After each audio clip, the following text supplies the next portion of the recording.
तो बस आज से इस महाभारत को हम लोग चल रहे हैं प्रारंभ करने, इस महायुद्ध को शुरू करते हैं और आपको जितने भी दिव्यास्त्र होंगे सारे दिव्यास्त्र यहां से प्रदान किए जाएंगे। तो प्यारे दोस्तों, चलिए बिना विलंब किए हुए अपने प्रश्नों को हम लोग प्रारंभ करते हैं और पहला क्वेश्चन आपके सामने है। पहला प्रश्न आपके सामने है, अब तक कुल कितने वित्त आयोग गठित किए जा चुके हैं?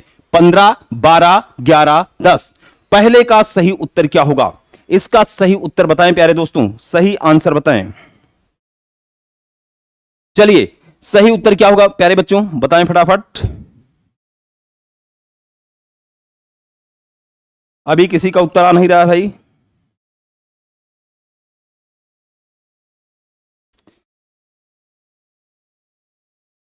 चलिए उत्तर दीजिए आप लोग फटाफट, अभी उत्तर किसी का नहीं आया है।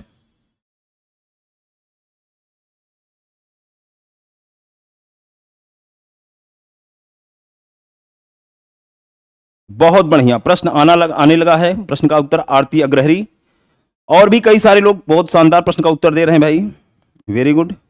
चलिए, तो अब तक अगर वित्त आयोगों की हम बात करें तो यहां पर एक शब्द लिखा हुआ है दोस्तों, वित्त आयोग। क्या लिखा हुआ है? वित्त आयोग। यहां से कम 7, 8, 10 प्रश्न बनने की संभावनाएं बन सकती हैं। जैसे पूछा जाता है कि यह जो वित्त आयोग है कैसी संस्था है, तो वित्त आयोग प्यारे दोस्तों कैसी संस्था है? तो वित्त आयोग हमारा कैसा है?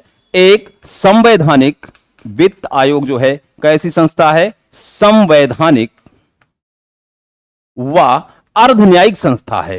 अर्धन्यायिक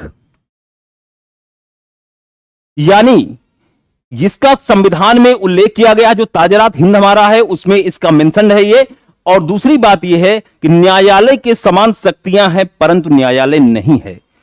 तो संवैधानिक संस्था है तो सीधी सी बात है, इसका गठन कौन करता है? तो इसका गठन राष्ट्रपति के द्वारा, क्योंकि जो भी संवैधानिक संस्था होगी दोस्तों उसका गठन राष्ट्रपति के द्वारा किया जाएगा। तो इसका गठन कौन करता है? राष्ट्रपति के द्वारा किया जाता है, राष्ट्रपति। अभी जैसे ज्वलंत प्रश्न है कि अभी हाल ही में जिस पहली आदिवासी महिला को भारत का राष्ट्रपति यानी प्रथम नागरिक चुना गया, वह किस नंबर की राष्ट्रपति है? किस नंबर की राष्ट्रपति हैं? कमेंट करके बताइएगा, भी बहुत ही इंपॉर्टेंट है। तो गठन इसका राष्ट्रपति के द्वारा दोस्तों किया जाता है। और कितने वर्ष के लिए गठन होता है? 5 वर्ष के लिए। कितने वर्ष के लिए होता है? 5। जो पहला वित्त आयोग था इसका जो गठन किया गया था, यानी वित्त आयोग अगर हम फर्स्ट की बात करें तो जो फर्स्ट था आपका, इसका समय था 1952 से 57, यानी 51 में गठित हुआ था। कब गठित हुआ था? 51 में गठित हुआ। और इसकी रिपोर्ट जो थी 52 से 57 के लिए थी। और इसके जो अध्यक्ष थे केसी नियोगी थे। यह प्रश्न पूछा गया पीसीएस एग्जाम 2021 में कि पहले वित्त आयोग के अध्यक्ष कौन थे? तो पहले वित्त आयोग के अध्यक्ष थे बच्चों केसी नियोगी। कौन थे? केसी नियोगी जी थे।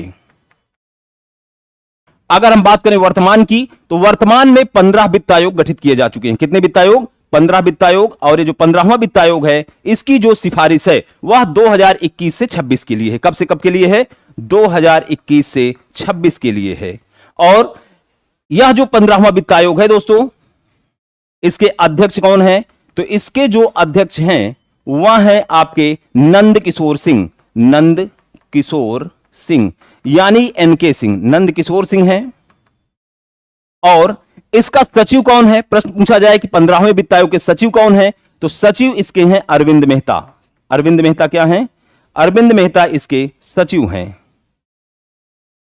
अरविंद मेहता सचिव। और इसके जो सदस्य हैं कौन कौन है? तो इसमें आपके हैं अशोक लाहिड़ी। अशोक लाहिड़ी। और कौन है? प्रोफेसर अनूप सिंह। प्रोफेसर अनूप सिंह। और कौन है? रमेश चंद्र। ये पदेन है, नीति आयोग में भी है रमेश चंद्र। और अजय नारायण झा। अजय नारायण झा। ये 4 सदस्य हैं। टोटल सदस्यों की संख्या दोस्तों होती है 5, क्योंकि यह पदेन है। 3 यहां से हो गए, एक सचिव हो गया और एक अध्यक्ष हो गया, ओवरऑल 5। यह प्रश्न पूछा जाता है कि कितने सदस्य होते हैं? तो सदस्यों की संख्या होती है दोस्तों 5। और एक बात पूछा जाता है कि इसका प्रमुख कार्य क्या है? तो यह जो वित्त आयोग है इसका प्रमुख कार्य है केंद्र और राज्य के बीच में राजस्व का विभाजन, राजस्व वितरण बिटवीन सेंट्रल एंड स्टेट, यानी केंद्र और राज्य के बीच में राज्यों का विभाजन। इस समय 59:41 है। इस बात को भी आप याद रखेंगे। तो दोस्तों it is all about the 15th finance commission, ये 15वें वित्त आयोग के विषय में सब कुछ था। इसका स्क्रीनशॉट लेते चलिए और सेशन को एक बार दम लगा करके शेयर कर दीजिए। बहुत ही बढ़िया आंसर दे रहे हैं कई लोग, बहुत ही बढ़िया, शाबाश।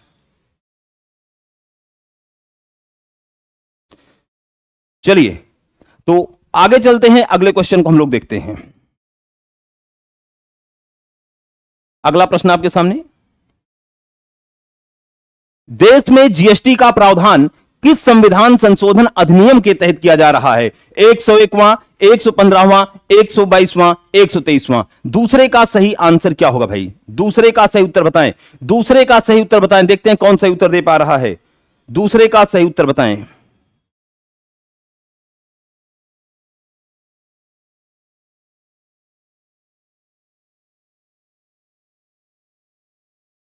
दूसरे का सही उत्तर बताएं। बहुत ही बढ़िया, आप लोग जा रहे हैं, शाबाश। चलिए तो देखिए बच्चों, जीएसटी इसका फुल फॉर्म क्या है? तो इसका फुल फॉर्म है goods and service tax. Goods and service tax. पहले क्या होता था कि जो गुड्स का प्रोडक्शन होता है उस पर अलग टैक्स लगता था और जो सर्विस का प्रोडक्शन होता है उस पर अलग टैक्स लगता था। यानी गुड्स पे लगता था आपका वैट और सर्विस टैक्स, सर्विस के उत्पादन पर लगता था सर्विस टैक्स। इसकी शुरुआत भारत में हुई थी प्यारे बच्चों 1994-95 में। कब हुई थी? 1994-95 में सेवा कर की क्या हुई थी? शुरुआत हुई थी। और 2002 में विजय केलकर कमेटी ने, विजय केलकर ये 13वें वित्त आयोग के अध्यक्ष भी थे, इन्होंने सुझाव दिया कि भारत में क्या है, जो वस्तु और सेवा है इनके उत्पादन पर एक एकीकृत रूप से टैक्स लगना चाहिए, यानी एक इंटीग्रेटेड टैक्स लगे और जिसे क्या कहा जाएगा? जीएसटी कहा जाएगा।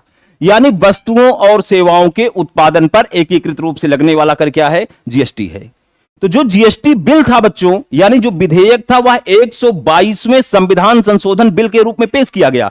यानी यह था बिल, यह था आपका विधेयक, इस रूप में पेश हुआ था और पारित होता है 101वें संविधान संशोधन अधिनियम। क्या पारित होता है? यह एक्ट पारित होता है और इसी एक्ट के तहत 1 जुलाई 2017 को पूरे भारत में जीएसटी लागू किया गया। यानी 1 जुलाई क्या है? जीएसटी डे है दोस्तों। तो किस अधिनियम के तहत? तो एक्ट है आपका 101वां संविधान संशोधन अधिनियम। That's why option A is correct. Option A बिल्कुल सही है और जिन लोगों ने ए बताया दोस्तों बेहद अच्छा है, बहुत ही शानदार आप लोग आंसर दे रहे हैं, वेरी गुड। इसी तरह जोश बनाए रखिए। चलिए अगले क्वेश्चन को देखते हैं। नेक्स्ट क्वेश्चन, दूसरी पंचवर्षीय योजना का प्रारूप किस अर्थशास्त्री के आर्थिक मॉडल पर आधारित था? बीएन गाडगिल, यहां डीआर गाडगिल होना चाहिए, DR Gadgil, BK RB Rao, PC Mahalanobis, CN Vakil. दोस्तों मोस्ट इंपॉर्टेंट और पंचवर्षीय योजना जो है, यानी 5 year plan is specially mentioned in your syllabus. आपके सिलेबस में पर्टिकुलर मेंशन्ड है और कल लेखपाल के एग्जाम में भी यहां से प्रश्न आया था, जो मैंने प्रैक्टिस कराया था, डायरेक्ट बहु क्वेश्चन आया था रोलिंग प्लान को लेकर के। तो ऐसे ही प्रश्न आपको मैं करवाता रहूंगा और आपको प्रश्न मिलता रहेगा। तो चलिए इसका फटाक से आंसर दीजिए। देखिए दोस्तों, ये जो दूसरी पंचवर्षीय है यानी सेकंड 5 ईयर प्लान है, इससे कई प्रश्न बन सकते हैं। जैसे इसका सबसे पहले याद रखना है आपको समय। क्या याद रखना है? समय याद रखना है। और इसका जो समय था वह था 1956 से 1961, 1956 से 1961 इसका समय था। इसका मॉडल किसने दिया था? तो इसका मॉडल जो तैयार किया था वह तैयार किया था किसने? तो पीसी महालनोबिस, यानी प्रशांत चंद्र महालनोबिस नामक एक क्या सांख्यिकी विद हैं भारत के। इन्हें भारत में सांख्यिकी का जनक कहा जाता है।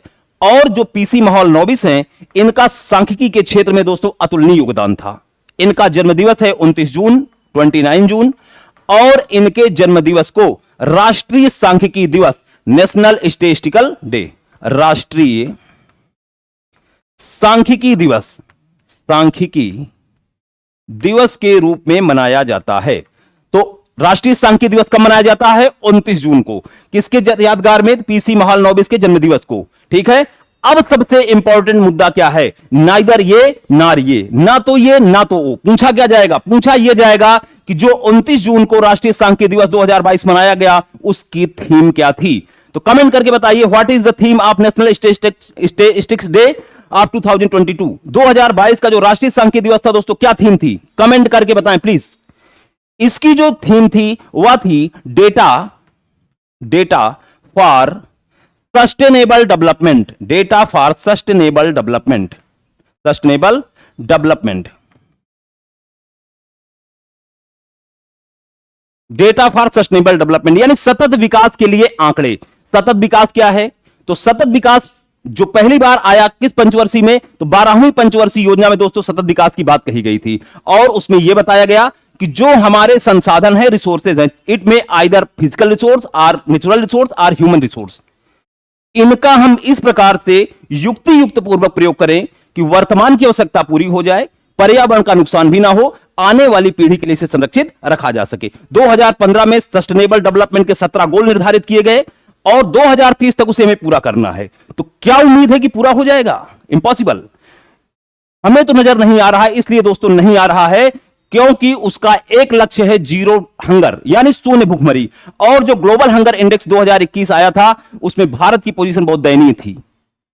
अब ज्यादा दिन दूर नहीं है, फिर से अक्टूबर में जारी होने वाला, क्योंकि 16 अक्टूबर को मनाया जाता है विश्व खाद्य दिवस, उसी के एक दिन पहले आएगा। उसको आधार में देखते हुए देखते हैं कहां तक ये हमारे सारे गोल सही सटीक बैठ रहे हैं, कहां पे नहीं, तो उसका इंतजार करते रहिए। तो सही बात यह है कि इसकी बस थीम को आपको याद रखना, डेटा फॉर सस्टेनेबल डेवलपमेंट इस वर्ष की थीम थी। सही आंसर क्या है? पीसी माहौल नोबिस, यानी प्रशांत चंद्र माहौल नोबिस इज द राइट ऑप्शन दोस्तों। जिन लोगों ने बताया बेहद अच्छा, बहुत बढ़िया, कई लोग सही बताए हैं, शाबाश। चलते हैं नेक्स्ट क्वेश्चन की ओर हम लोग। चलिए, कह रहा है नए स्थापित किए गए ब्रिक्स विकास बैंक का मुख्यालय कहां है? नई दिल्ली में है, ब्राजील में है, संघाई में है, जोहान्सबर्ग में है। सही उत्तर क्या होगा प्यारे बच्चों, बताएं इसका सही उत्तर क्या होगा? बहुत ही बढ़िया आंसर दे रहे हैं आप लोग। चलिए बताइए इसका आंसर। बिल्कुल श्रेया गुप्ता, ये क्लास अब रेगुलर वे में चलेगी, जब तक पेट आपका तोड़ेंगे नहीं तब तक आपको छोड़ेंगे नहीं। ये बिल्कुल आपने दिमाग में गांठ बांध लीजिए। और पेट ही नहीं, जो भी एग्जाम होगी, ये प्रश्न आप ये मत समझिए कि सिर्फ पेट के पॉइंट ऑफ व्यू से हैं। कोई भी एग्जाम दोगे दोस्तों सबके लिए महत्वपूर्ण है, तो आप इतने हल्के प्रश्नों को मत आंकिए, क्योंकि मैं खुद हल्का नहीं दिख रहा हूं, प्रश्न कहां से हल्के होंगे। चलिए तो आइए देखते हैं, यह जो ब्रिक्स विकास बैंक है इसे बोला जाता है एनडीबी। क्या बोला जाता है? एनडीबी। एन का मतलब न्यू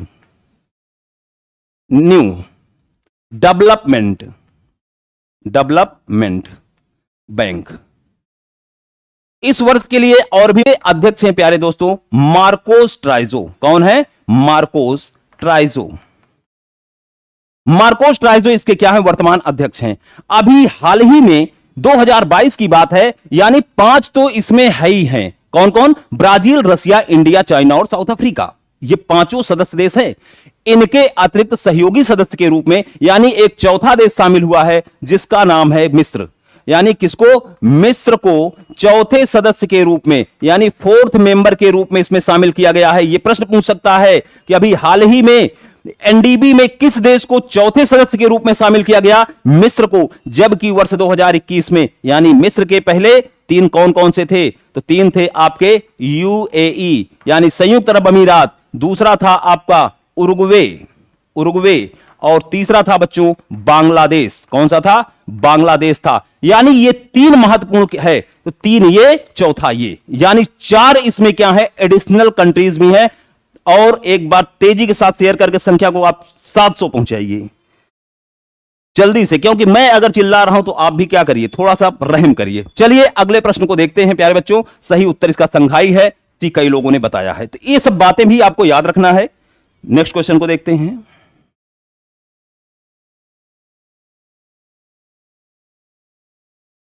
अगला प्रश्न आ गया आपके सामने, माइक्रो फाइनेंस के लिए पुनर्वित्त, पुनर्वित्त लिखा है, पुनर्वित्त होना चाहिए, पुनर्वित्त उपलब्ध कराने वाली संस्था मुद्रा की स्थापना किस वर्ष में हुई थी? 1991, 1999, 2005, 2015। दोस्तों सही उत्तर क्या होगा इसका? सही उत्तर बताएं, सही उत्तर बताएं, क्या होगा सही उत्तर प्यारे बच्चों? इसका सही उत्तर आना चाहिए, सही उत्तर बताइए। तो यह जो मुद्रा है, तो यह वह मुद्रा नहीं है कि जो मुद्रा का कार्य करे, यह वाली मुद्रा नहीं है। इस मुद्रा का फुल फॉर्म क्या है? पहला तो यही, चूंकि मैं बार बार आपको एक चीज बताता हूं कि यह जो पेट एग्जाम आपका है इसमें फुल फॉर्म पूछने की परंपरा है, तो उस परंपरा को हम लोगों को बरकरार रखना है, तो कुछ महत्वपूर्ण फुल फॉर्म याद रखने हैं। जैसे मुद्रा का पूछिए तो आप सोचोगे यार मुद्रा मींस मुद्रा, मुद्रा वह है जो मुद्रा का कार्य करे, यानी मुद्रा एक अच्छी सेविका है परंतु बुरी स्वामिनी भी है, ऐसे ऐसे सोचोगे। लेकिन यह मुद्रा क्या है? Micro unit development refinance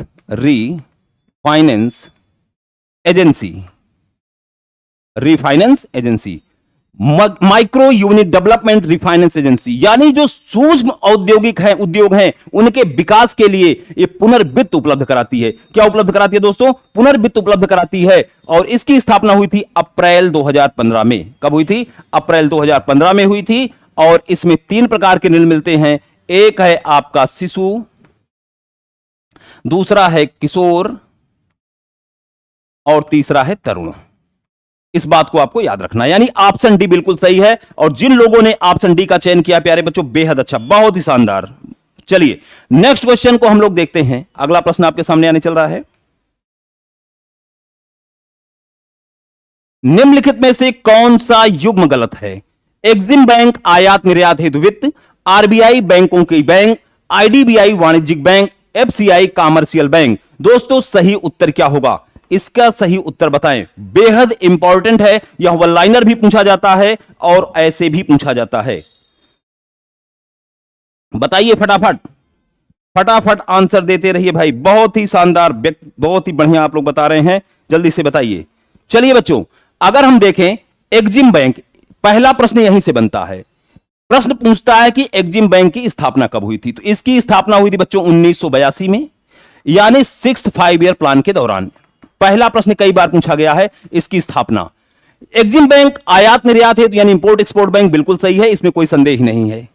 RBI reserve bank of India, इसकी स्थापना कब हुई? 1 अप्रैल 1935। 1 अप्रैल 1935। यह जो है भारत का केंद्रीय बैंक है। आपसे एक प्रश्न, विश्व का पहला केंद्रीय बैंक कहां पर स्थापित किया गया था और कब किया गया था? कमेंट करके बताइए। ऑफलाइन क्लास में 50 सैकड़ों बार इसको बताया हूं, हर क्लास में लिखाया हूं। तुरंत कमेंट करके बताइए, अगर आप ऑफलाइन क्लास करते हो तो जानते होंगे। चलिए, 1 अप्रैल 1935 में आरबीआई की स्थापना। आईडीबीआई 1964 में, 1964।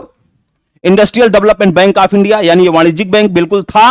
और एलआईसी के द्वारा इसका 2019 में क्या किया गया? अधिग्रहण कर लिया गया। Life insurance corporation of India के द्वारा एलआईसी की स्थापना कब हुई थी? दूसरा प्रश्न ये आपको बताना है। 1 सितंबर 1956, यह भी पूछा जाता है। चलिए, तीसरा कह रहा है एफसीआई। एफसीआई की स्थापना प्यारे बच्चों हुई थी 1965 में। 1965 में हुई थी। तो इसका काम कॉमर्शियल संस्थाओं को वित्तीय सहायता नहीं करना है, बल्कि अनाज का भंडारण करना है, बफर स्टॉक तैयार करता है। तो सही उत्तर होगा D. D is the right option. जिन लोगों ने डी बताया बेहद अच्छा है। और दूसरा प्रश्न अगर दोस्तों इधर पूछ ले संस्था और इधर दे दे इनका क्या सन दे दे और सही कूट मिलाने को दे दे, तो सही कूट भी आप क्या कर सकते हो? मिला सकते हो। ठीक है, सही कूट भी मिला सकते हो। चलिए, तो आपको दोनों तरीकों से तैयार रहना है। या पूछ ले कि एफसीआई की स्थापना कब हुई थी, या फिर पूछ ले आईडीबीआई की स्थापना कब हुई थी, किस पंचवर्षीय में हुई थी। तो 1964 जिस पंचवर्षीय में था उसी में आप ट्रैक कर दीजिएगा, यानी 61 से 66 तृतीय पंचवर्षीय योजना। चलिए अगला प्रश्न। बस जोश ठंडा ना होने दीजिए दोस्त, ऐसे ही जोश बनाए रखिए। बहुत शानदार प्रश्न ये भी है। और प्रश्न ये है, 12वीं पंचवर्षीय योजना पूरी होने के पश्चात भारत में पंचवर्षीय योजनाएं अब बंद कर दी गई हैं। पंचवर्षीय योजनाओं के स्थान पर कितने वर्षीय दृष्टिकोण पत्र अब नीति आयोग द्वारा तैयार किया गया है? What is the right option? सही उत्तर क्या होगा? 7, 10, 15, 20। सही उत्तर क्या होगा? 7वें का सही उत्तर समावेशी विकास, सतत तीव्र व समावेशी विकास। समावेशी विकास। एक चीज याद रखिएगा, चाहे सतत रहे, चाहे पोषणीय रहे, चाहे धारणीय रहे, चाहे सस्टेनेबल डेवलपमेंट रहे, अगर पूछा जाए पहली बार किस पंचवर्षीय योजना में, पहली बार 12वीं में, सतत, पोषणीय, धारणीय, सस्टेनेबल, इन सबका संबंध बोथ आर सेम थिंग, सभी का संबंध है आपका किससे? पर्यावरण से। इस बात को भूलेंगे नहीं आप। चलिए, तो 14 में जब सत्ता परिवर्तन हो गया, यानी एनडीए गवर्नमेंट आई, और एनडीए गवर्नमेंट आने के पश्चात दोस्तों क्या होता है कि जो भारतीय योजना आयोग था इसे समाप्त किया गया और नीति आयोग आ गया। कौन सा आयोग आ गया? नीति आयोग। नीति आयोग, यानी जो आपका क्या था, इंडियन प्लानिंग कमीशन था, वो क्या हो गया, Indian planning commission has been replaced by NITI commission, NITI Aayog के द्वारा रिप्लेस किया गया। और यह जो नीति आयोग है, नीति का फुल फॉर्म कमेंट करके बताएं। अभी रिसेंटली 3-4 एग्जामों में पूछा गया, नीति आयोग का फुल फॉर्म कमेंट करके बताइए दोस्तों। बहुत ही बढ़िया दे रहे हैं उत्तर, नीति आयोग का फुल फॉर्म बताइए। तो national institution for transforming India जो था वह आता है, और यह जो नीति आयोग है इसके द्वारा अब भारत में आर्थिक नियोजन को संचालित किया जा रहा है, और इसने देश के विकास के लिए जो अपना एक प्रारूप तैयार किया वह दृष्टिकोण पत्र है 15 वर्ष का। कितने वर्ष का है, 15 वर्ष का है। Option C is the right option. जिन लोगों ने सी बताया है बेहद शानदार, बहुत ही बढ़िया। चलिए नेक्स्ट क्वेश्चन को हम लोग देखते हैं। अगला प्रश्न आपके समक्ष है। अगला प्रश्न है प्यारे बच्चों, 15वें वित्त आयोग द्वारा केंद्र की विभाजनीय कर प्राप्तियों का कितना हिस्सा राज्यों के बीच वितरित किए जाने की सिफारिश की है? 39%, 40%, 41%, 42%। मोस्ट इंपॉर्टेंट क्वेश्चन है, अभी कुछ देर पहले मैंने बताया था, तो देखते हैं कौन बता पाता है। सही सही उत्तर बताइए, इसका सही सही उत्तर बताइए, देखते हैं कौन बता पाता है। एक बार तेजी के साथ शेयर करिए दोस्तों, फुल फॉर्म में एकदम बहुत बढ़िया। नेशनल इंस्टीट्यूशन, कई लोग बहुत सही से बता रहे हैं, शाबाश दोस्त, बहुत ही बढ़िया उत्तर दे रहे हैं आप लोग। चलिए तो देखिए, 15वें वित्त आयोग की द्वारा जो विभाजनीय प्राप्त कर प्राप्ति, यानी मैंने बताया आपको जो फिनांस कमीशन है, वित्त आयोग है, उसका प्रमुख कार्य क्या है दोस्तों? तो इसका जो कार्य है वह है केंद्र और राज्य के बीच, केंद्र व राज्य इनके बीच राजस्व वितरण। क्या है? राजस्व वितरण। राजस्व वितरण यानी राजस्व वितरण का अनुपात मतलब करना है। और इस वर्ष जो अनुपात रहा, यानी 15वें वित्त आयोग में 59:41, यानी 59:41। 51 है आपका केंद्र का, 41 है राज्य का। यही 14वां जो वित्त आयोग था उसमें क्या था? 14वें वित्त आयोग में यही रेशियो था, 58:42। तो इसे भी आपको याद रखना है, because sometimes old data has been asked to you. पुराने आंकड़े भी आपसे पूछे जा सकते हैं, इसलिए आप इन दोनों को याद रखेंगे। 58-42 14वें वित्त आयोग का, और ये क्या है? 15th का, यानी करंट का। तो सही इसके अकॉर्डिंग आंसर क्या हो जाएगा? 41 राज्य, यानी ऑप्शन सी बिल्कुल सही है। जिन लोगों ने सी बताया दोस्तों बेहद शानदार, बहुत बढ़िया, बहुत ही बढ़िया। चलिए आगे चलते हैं नेक्स्ट क्वेश्चन की ओर। नेक्स्ट क्वेश्चन आपके सामने आ गया। सरकार की औद्योगिक नीति के अंतर्गत सरकारी क्षेत्र के लिए आरक्षित उद्योगों की संख्या कितनी है? 5 है, 2 है, 6 है, 9 है। दोस्तों सही उत्तर क्या होगा? 9वें का सही उत्तर प्यारे बच्चों बताएं। 9वें का सही उत्तर बताइए फट से, 9वें का सही उत्तर बताइए। एक बार ताकत लगा के सभी लोग शेयर करिए, एक बार ताकत लगा के इसको 700 की संख्या पहुंचाइए दोस्त, 700 की संख्या पहुंचाइए।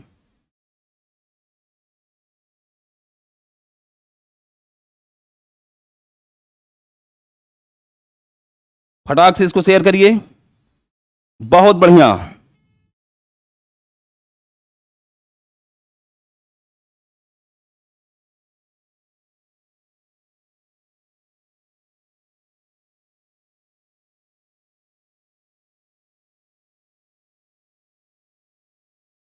बहुत ही बढ़िया उत्तर आ रहा सभी का। चलिए वेरी गुड, वेरी गुड दोस्तों, बहुत ही बढ़िया। चलिए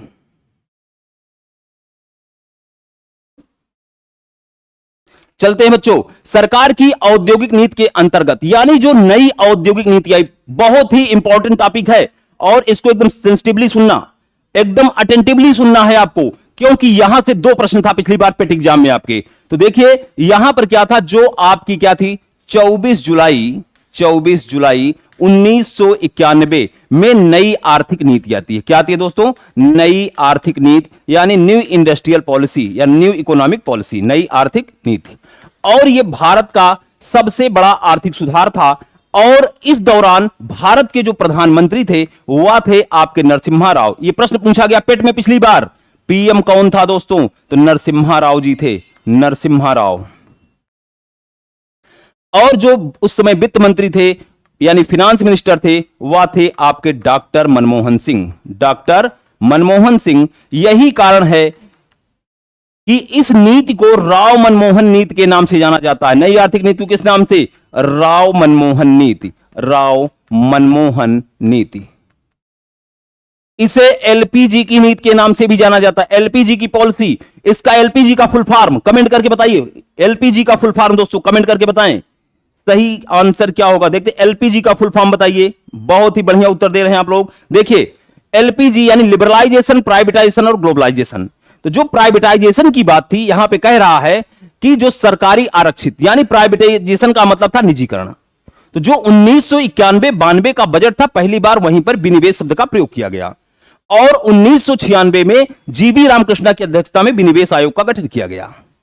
तो उसके तहत क्या किया गया कि जो सार्वजनिक क्षेत्र के आरक्षित उद्योग थे यानी सरकारी के लिए आरक्षित उद्योग, इनकी संख्या में कमी की गई और वर्तमान में ऐसे उद्योगों की संख्या 2 है, जिसमें कौन कौन सा है? एक है आपका रेलवे परिवहन और दूसरा है आपका परमाणु ऊर्जा।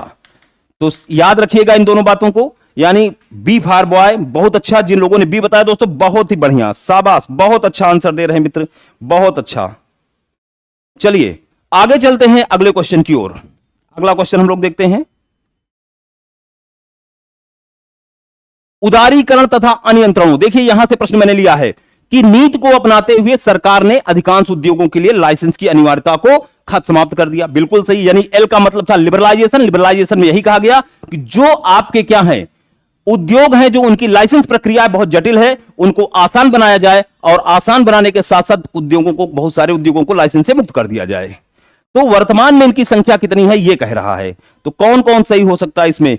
8, 7, 6, 4। 10वें का सही उत्तर क्या होगा? 10वें का सही उत्तर बताएं भाई, 10वें का सही उत्तर बताइए, 10वें का सही उत्तर क्या होगा?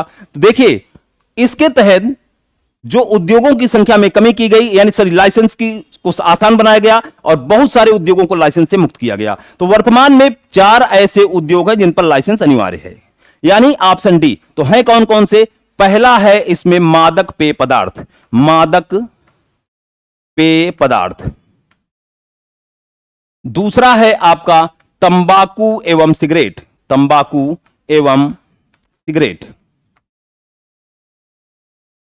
तीसरा है दोस्तों खतरनाक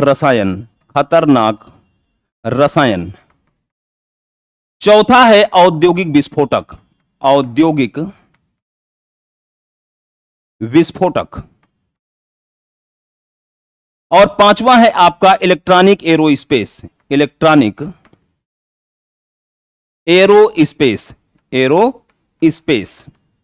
ये 5 आपके क्या हैं? यही 5 है, लेकिन अगर इन दोनों को मिला लिया जाए तो मादकता दोनों में होती है। मादकता पेय पदार्थ में भी है और मादकता किसमें है? तंबाकू सिगरेट में भी है। यानी अगर इन दोनों इंक्लूड कर लिए जाएं तो 1, 2, 3, 4 यानी ऑप्शन डी बिल्कुल सही है। परंतु अगर विकल्प में प्यारे बच्चों 4 और 5 बोथ आर गिवन, देन आप 5 को क्या करेंगे? टिक करेंगे, तब 5 को सही करेंगे। अपने विकल्प के आधार पर प्रश्नों का सही उत्तर आपको लगाना है। चलिए नेक्स्ट प्रश्न को देखते हैं।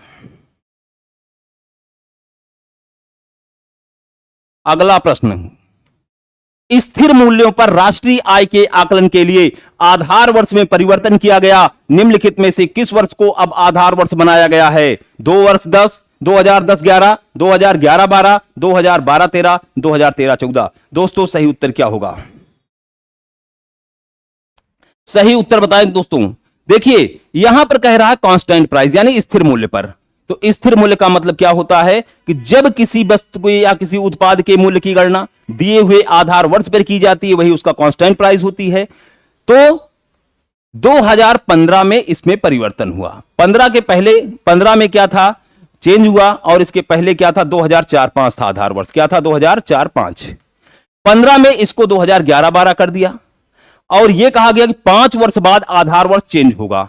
लेकिन 5 वर्ष बाद चेंज इसलिए नहीं हो पाया क्योंकि हमें उसके लिए क्या चाहिए? शांत वर्ष चाहिए, यानी कोई भी आर्थिक हलचल ना हुई हो। लेकिन हलचल ही हलचल अर्थव्यवस्था में दिख रही है, यानी नोटबंदी, जीएसटी, कोरोना की पहली लहर, दूसरी लहर, तीसरी लहर, चौथी लहर, ये लहर पे लहर आती गई और परिवर्तन नहीं हो पाया। अभी भी कौन सी है? 2011-12 है। इसे बिल्कुल सही कर लीजिए, यानी option B is the right option. दोस्तों जिन लोगों ने बी बताया है बहुत ही शानदार। अब बस आपको इतना ही याद रखना है कि वर्तमान में राष्ट्रीय आय गणना करने के लिए आधार वर्ष क्या है? तो 2011-12 है। बहुत अच्छा, एक बार ताकत लगा शेयर करिए जरा, बहुत ही बढ़िया। कई लोग बहुत अच्छा आंसर दे रहे हैं प्यारे बच्चों। चलो भारत में आयकर प्रारंभ करने में कौन उत्तरदायी था? Sir Charles Wood, Lord Macaulay, James Wilson, William Jones. दोस्तों सही उत्तर क्या होगा इसका? सही उत्तर क्या होगा? चलिए इसका बताइए। बहुत ही बढ़िया उत्तर आ रहे हैं सभी लोगों के, शानदार। देखिए भारत में आयकर की बात अगर किया जाए तो 24 जुलाई 1860, 24 जुलाई 1860 में क्या होता है कि इसकी शुरुआत हुई। उस समय भारत के जो वायसराय थे, कमेंट करके बताइए आप लोग कौन थे उस समय भारत में वायसराय कौन था, और भारत का पहला वायसराय कौन था? तुरंत कमेंट करके मुझे बताइए, क्योंकि मैं नहीं बताऊंगा। बताइए तुरंत कमेंट करके। तो 24 जुलाई 1860 में जेम्स विल्सन ने महारानी को यह सलाह दिया एलिजाबेथ जी को कि यानी ऐसे व्यक्ति जिनकी आय 500 रुपए वार्षिक है उन पर क्या लगाया जाए? इनकम टैक्स लगाया जाए। और पहली ही बार दोस्तों 30 लाख का राजस्व इससे इकट्ठा हुआ था, 30 लाख का राजस्व। और उस समय आपके भारत के वायसराय थे दोस्तों लॉर्ड कैनिंग। कौन थे? लॉर्ड कैनिंग थे, और यही पहले वायसराय भी थे। ठीक है, तो जेम्स विल्सन ने, और 2010 की बात है, 2010 में इसको लागू होने के 150 वर्ष पूरे हुए, तो सरकार ने निर्णय लिया कि अब हम 24 जुलाई को क्या मनाएंगे? इनकम टैक्स डे मनाएंगे, यानी आयकर दिवस। अभी बहुत दिन की बात नहीं है आयकर दिवस जब मनाया गया, तो याद रखिएगा आयकर दिवस कब मनाया गया? 24 जुलाई को। बहुत ही बढ़िया। चलिए ऑप्शन सी, और जिन लोगों ने सी बताया है बहुत गजब का आंसर दिया है दोस्त, बहुत ही शानदार है। चलिए आगे चलते हैं हम लोग नेक्स्ट क्वेश्चन की ओर।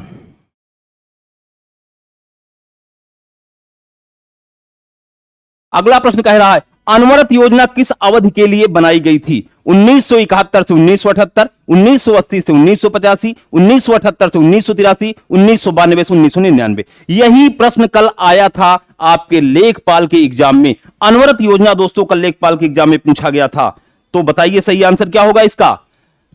अनवरत योजना जब भारत में 5वीं पंचवर्षीय योजना चल रही थी। कौन सी? 5वीं पंचवर्षीय योजना, 5वीं पंचवर्षीय योजना। जब 5वीं पंचवर्षीय योजना प्यारे बच्चों चल रही थी, तो उस समय क्या होता है कि उसी समय संयोग से सत्ता परिवर्तन होता है। यानी इसका समय कब से कब था? 1974 से 79 के लिए बनाई गई थी। कांग्रेस की सरकार थी, इंदिरा गांधी जी प्रधानमंत्री थी, लेकिन 1977 में सत्ता परिवर्तन हो गया, और सत्ता परिवर्तन हुआ, जनता पार्टी की सरकार बनी, जनता पार्टी की सरकार, और प्रधानमंत्री बने मोरारजी देसाई। मोरारजी देसाई जब ये प्रधानमंत्री बने तो इसको एक वर्ष पहले ही -1 यानी 1978 में ही समाप्त कर दिया, और इसे समाप्त करने के बाद एक योजना लॉन्च की जिसे कहा जाता है अनवरत योजना। और पिछड़े देशों के विकास के लिए यह जो अनवरत योजना का था, इसका प्रतिपादन किसने किया था? यह भी पूछ सकता है दोस्तों। तो प्रतिपादन किया था रागनर फ्रिस ने। किसने किया था? Ragnar Friis. परिभाषित किसने किया था? तो इसे परिभाषित किया था दोस्तों, परिभाषित गुरनार मिर्डल ने। किसने किया था? गुरनार मिर्डल। और किस पुस्तक में किया था? तो अपनी पुस्तक एशियन ड्रामा में। कौन सी पुस्तक? Asian drama. यह बहुत महत्वपूर्ण पुस्तक है और आपके एग्जाम में पूछी जा सकती है। एशियन ड्रामा में इसे परिभाषित किया था, और यह तैयार हुई थी 78 से 83 के लिए बनाई गई थी, यानी option C is the right option. और जो लेखपाल में आपके दोस्तों पूछा था वह यह पूछा था किस पंचवर्षीय योजना के बाद अनवरत योजना प्रारंभ हुई थी? तो व्याख्या आपको सुनना बहुत महत्वपूर्ण है। मान लीजिए यही पूछ लिया कि इसे परिभाषित किसने किया था? भारत लाने का सुझाव किसने दिया था दोस्तों? भारत लाने का सुझाव मोरारजी देसाई किसने दिया था? इस प्रश्न का उत्तर बताइए आप।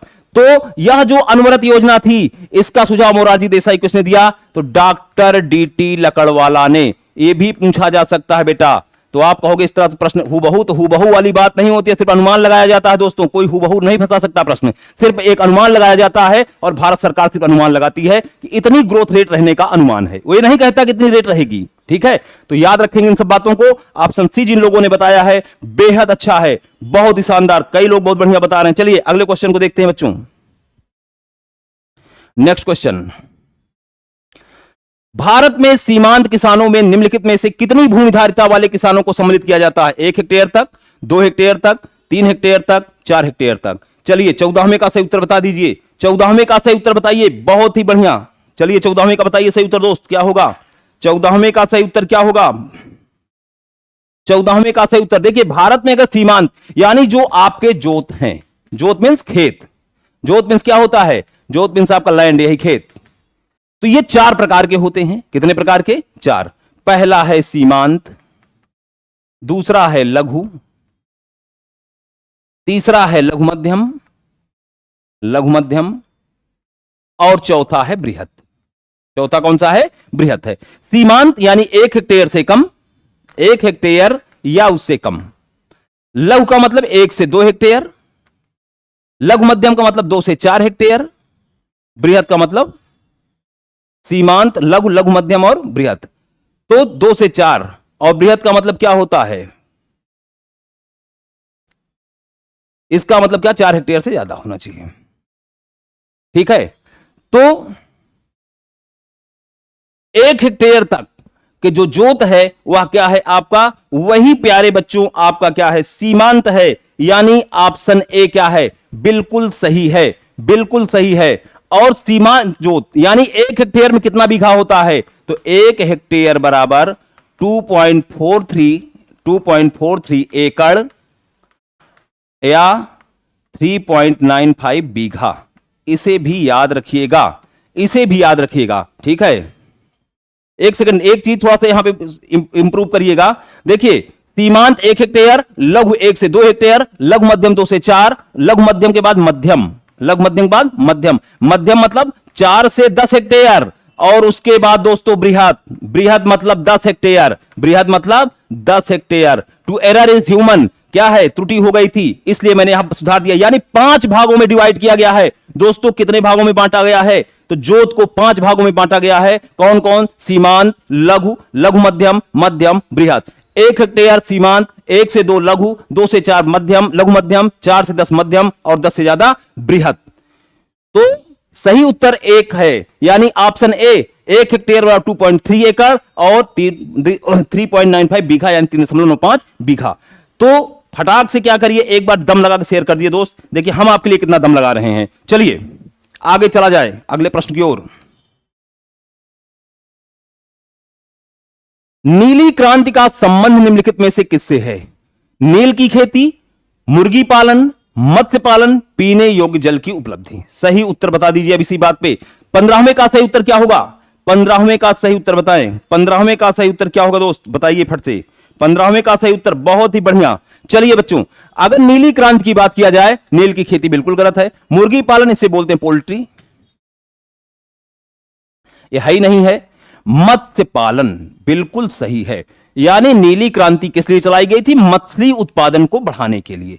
जिसके अंतर्गत मत्स्य पालन किया जाता है उसे बोलते हैं पीसी कल्चर। क्या बोलते हैं? पीसी कल्चर बोला जाता है, पीसी कल्चर। और जिसके अंतर्गत मछलियों का अध्ययन करते हैं दोस्तों, उसे क्या कहते हैं? कमेंट करके बताइए। जिसके अंतर्गत मछलियों का अध्ययन किया जाता है उस शाखा को क्या कहते हैं? उसे बोला जाता है इक्थियोलॉजी। क्या बोलते हैं? Ichthyology, ichthyology. और जो आपकी फिश होती हैं, ये 3 प्रकार की होती हैं। कौन कौन होती हैं? एक होती है आपकी प्लूटोडर्मी, प्लूटोडर्मी।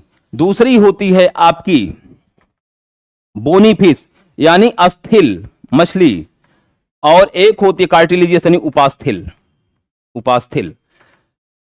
ये बताइए कमेंट करके, मछलियां श्वसन किस अंग से करती हैं? मछलियां किस अंग से श्वसन करती हैं? कमेंट करके बताएं।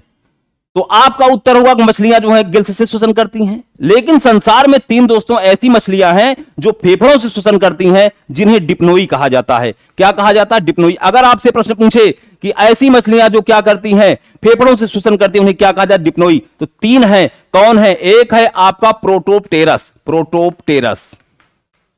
दूसरा है आपका लेपिडोसाइरन, लेपिडोसाइरन। तीसरा है नियोसेरेटोडस, नियोसेरेटोडस।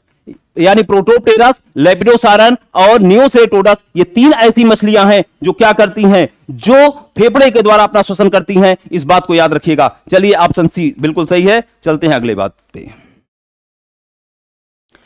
निम्न में से कौन सा मानव विकास सूचकांक का तत्व नहीं है? निर्धनता रेखा से नीचे के लोगों की संख्या, शिक्षा, जीवन प्रत्याशा, प्रति व्यक्ति आय। 16वें का सही उत्तर क्या होगा दोस्तों? 16वें का सही उत्तर बताइए। बहुत ही महत्वपूर्ण क्वेश्चन है, और जो इस प्रश्न का उत्तर दे देगा हम जान जाएंगे बहुत अच्छा कर रहा है। क्योंकि यहां से भी दो प्रश्न बनेंगे। देखिए दोस्तों, अगर हम बात करें, यहां कह रहा है मानव विकास सूचकांक, एच से ह्यूमन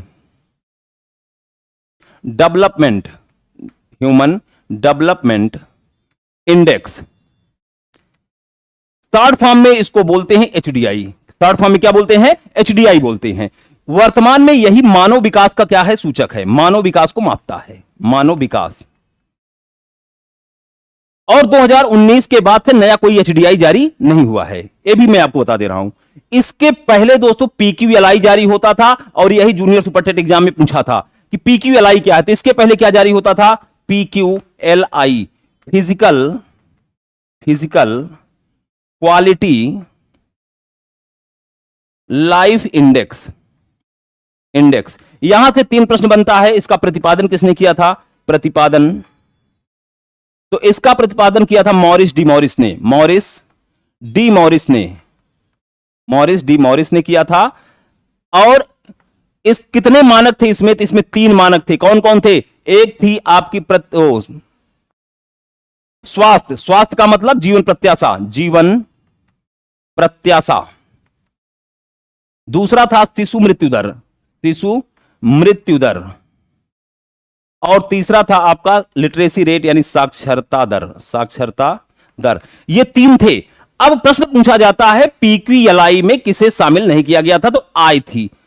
और एचडीआई में क्या है? जीवन प्रत्याशा है, प्रति व्यक्ति आय है, शिक्षा है। यानी साक्षरता दर या शिक्षा, जीवन प्रत्याशा, या इसके जगह कभी कभार स्वास्थ्य और प्रति व्यक्ति आय, यानी कभी कभार आय लिख देता है। ये तीनों है इसमें, ये नहीं है। यानी option A is the right option. जिन लोगों ने ए बताया है दोस्तों, बेहद शानदार, बहुत ही बढ़िया आप लोग उत्तर दे रहे हैं, गुड। आपसे अच्छा कोई नहीं दोस्तों। चलिए अगला प्रश्न देख लेते हैं।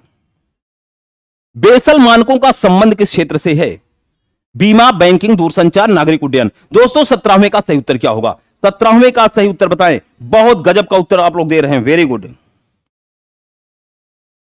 चलिए, बहुत ही बढ़िया उत्तर आ रहा है प्यारे दोस्तों। तो बेसल मानक की बात अगर करें तो बेसल 1, 2, 3 यानी 3 सीरीज में हुआ था। और बेसल कुछ नहीं है बल्कि बेसल क्या है? स्विट्जरलैंड में एक स्थान है जहां पर प्रतिवर्ष क्या होता है? केंद्रीय बैंकों का एक सम्मेलन होता है। वहां पर उन्हें दिशा निर्देश दिया जाता है, और उसे मानना या ना मानना उनके ऊपर डिपेंड है। यानी सही उत्तर क्या हो जाएगा? बैंकिंग। क्या हो जाएगा? बैंकिंग। ट्राई होता तो टेलीकम्युनिकेशन दूरसंचार, इरडा होता तो बीमा, इंश्योरेंस रेगुलेशन डेवलपमेंट अथॉरिटी। यानी सही उत्तर क्या है बच्चों? बी है। निम्नलिखित में से कौन सी संस्था विश्व बैंक का अंग नहीं है? IMF, IBRD, मीगा, IDA. 18वें का सही उत्तर बताइए दोस्तों। बहुत ही बढ़िया क्वेश्चन है, और इंटरनेशनल ऑर्गेनाइजेशन से आपके एग्जाम में दोस्तों प्रश्न जरूर पूछे जाते हैं। इंटरनेशनल ऑर्गेनाइजेशन में आपके एग्जाम में जरूर प्रश्न पूछे जाते हैं। तो देखिए, विश्व बैंक में 5 अंग हैं। यानी विश्व बैंक क्या है? ग्रुप है, समूह है एक, विश्व बैंक समूह। तो इसमें 5 हैं। कौन कौन है देख लीजिए। एक है आपका आईबीआरडी, एक है आपका मीगा, एक है आपका आईडीए, एक है आपका आईएफसी, और एक है आपका आईसीएसआईडी। इसी को छोड़ करके शेष भारत क्या है? इन चारों का सदस्य है। यानी आईएमएफ अंग नहीं है। Option A is the right option. जिन लोगों ने ए बताया है दोस्तों, बहुत ही शानदार, बहुत ही बढ़िया। चलिए, वेरी गुड, बहुत सुंदर उत्तर दे रहे हैं। चलते हैं अगले क्वेश्चन की ओर। अगला प्रश्न आपके सामने है। भारत में थोक सूचकांक आधारित मुद्रास्फीति के आंकड़े निम्नलिखित में से किसके द्वारा प्रतिमाह जारी किए जाते हैं? नीति आयोग, वित्त आयोग, वाणिज्य और उद्योग मंत्रालय, सांख्यिकी और कार्यक्रम कार्यान्वयन मंत्रालय। दोस्तों सही उत्तर क्या होगा? 19वें का सही उत्तर बता दीजिए। बहुत ही बेहतरीन प्रश्न है और बहुत ही इंपॉर्टेंट क्वेश्चन है, बहुत बेहतरीन, बहुत इंपॉर्टेंट। जल्दी से बताएं इसका सही उत्तर। देखिए, भारत में जो मुद्रास्फीति का मापन होता है दोस्तों, 2 आधार पे होता है, एक सीपीआई और दूसरा WPI. WPI means whole price index यानी थोक मूल्य सूचकांक, और इसमें केवल और केवल वस्तुओं का मापन होता है। किसका मापन होता है प्यारे बच्चों? वस्तुओं का मापन। अगर पूछा जाए डब्ल्यूपीआई में किसे मापा जाता है? वस्तु का, सेवा का, वस्तु सेवा दोनों, इनमें से कोई नहीं। कमेंट करके बताइए किसका मापन होगा। और इसमें कितनी वस्तुएं शामिल हैं? वर्तमान में 697 वस्तु। और इसके आधार पर जो रिपोर्ट जारी होती है वाणिज्य और उद्योग मंत्रालय के द्वारा, यानी option C is the right option. 19वें का जिन लोगों ने सी बताया है, अब इससे अच्छा कोई नहीं बता सकता है। बहुत ही बढ़िया उत्तर है, शाबाश, अति सुंदर, बहुत अच्छा। अगर ऐसे ही दोस्त करते रहे तो उम्मीद है कि पेट में 100 नहीं 100+ पा जाएंगे आप लोग, क्योंकि बहुत विद्वान हैं। तो बस ऐसे ही जोश जुनून अपना बनाए रखिए और मैं यही उम्मीद करता हूं कि आप शानदार पेट में करेंगे, बिल्कुल डोंट वरी। चलिए अगले क्वेश्चन को देखते हैं। और ये दोस्तों हमारी श्रृंखला का आज अंतिम प्रश्न है। ये आज का अंतिम प्रश्न है।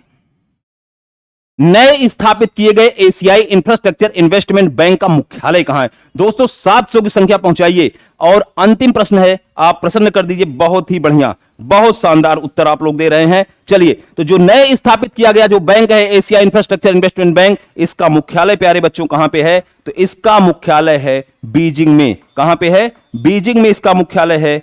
और जिन लोगों ने क्या है बताया है इसका आंसर, बहुत ही बढ़िया, ठीक है, option B is the right option. और जिन लोगों ने बी बताया दोस्तों, बेहद अच्छा, बहुत शानदार। तो मेरे अति प्रिय छात्रों, आज के मेरे इन प्रश्नों की श्रृंखला का होता है यहीं पे समापन। ऐसे ही आप लोगों का अगर साथ रहा तो बहुत और बेहतरीन, जितने भी अभी हाल ही में एग्जाम हुए हैं, चाहे वो एनटीपीसी हुआ हो, चाहे सीएचएसएल हुआ हो, चाहे आपका सप्लाई इंस्पेक्टर हुआ हो, चाहे लेखपाल हुआ हो, चाहे पीसीएस 2022 हुआ हो, इन प्रश्नों को भी समेकित करते हुए पूरा एक तरफ से सॉल्व करवा दूंगा। प्रश्न आखिर पूछेगा कहां से? जो बीत गया उसको, जो वर्तमान में है उसको, जो आने की संभावना है इसको, 3 पे काम करेंगे, सफलता एकदम सुनिश्चित है। तो बस ऐसे ही सहयोग आपसे अपेक्षित है। तो क्लास कैसी लगी कमेंट के माध्यम से आप लोग जरूर बताएंगे। तो मेरी शुभकामनाएं दोस्तों आपके साथ हैं। God bless everybody, thank you so much.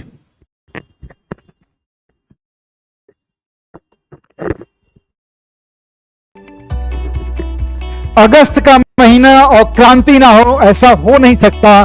Chandra institute ले आया है आप सभी साथियों के लिए बिल्कुल नए बैच 16 अगस्त से। RO, BEO, SSC foundation, UPP, UPSI, प्यारे साथियों, TET, CTET, super TET, REET level first, mains, KVS, PRT, ड्रीएसबी, ये सभी बैच 16 अगस्त से प्रारंभ हो रहे हैं। एलटी ग्रेड 1 सितंबर से प्रारंभ हो रहा है। जीएस की क्लास आपकी कंटिन्यू कर दी जाएगी पहले से। यूपी ट्रिपल पेट 1 सितंबर, सामान्य अध्ययन 16 अगस्त से, यूजीसी फर्स्ट पेपर 16 अगस्त से। आप सभी साथियों को चंद्रा इंस्टीट्यूट इलाहाबाद एप्लीकेशन पे महा बचत ऑफर 1 अगस्त से 7 अगस्त तक 60% की भारी छूट आप सभी साथियों को मिल रहा है। चंद्रा इंस्टीट्यूट इलाहाबाद एप्लीकेशन पे इंस्टॉल कर लेंगे एप्लीकेशन, अकाउंट क्रिएट कर लेंगे, name, mobile number, ID, password आप बना लेंगे स्वयं। ये मोबाइल नंबर दे दिया जा रहा है। आप चंद्रा के सभी ब्रांचेस के लिए ऑनलाइन ऑफलाइन के लिए आप इस नंबर पे संपर्क कर सकते हैं। नोट्स के लिए भी आप संपर्क कर सकते हैं। साथियों, Chandra institute UP TGT PGT के लिए भी आप सभी साथियों को एक मौका दे रहा है। 50% कोर्स कंप्लीट हो चुका है और 50% कोर्स आपको प्रॉपर मिल जाएगा। और अन्य सभी बैचेस जिनकी जानकारी दी गई वो बिल्कुल नए लाइव बैच, 90% लाइव और 10% रिकॉर्डेड, ये देता है चंद्रा इंस्टीट्यूट। सारी बातें हम आपको पहले से क्लियर कर दे रहे हैं। जिन साथियों ने पहले चंद्रा इंस्टीट्यूट को ज्वाइन किया है, आप उनसे एक बार चंद्रा इंस्टीट्यूट के बारे में पूछिए। 1-2 एग्जाम दिए हैं तो जरूर जानिए, खुद ही आप समझ पाएंगे। मैक्सिमम आपको सिलेक्टेड मिलेंगे भाई, सिलेक्टेड मिलेंगे। Thank you very much.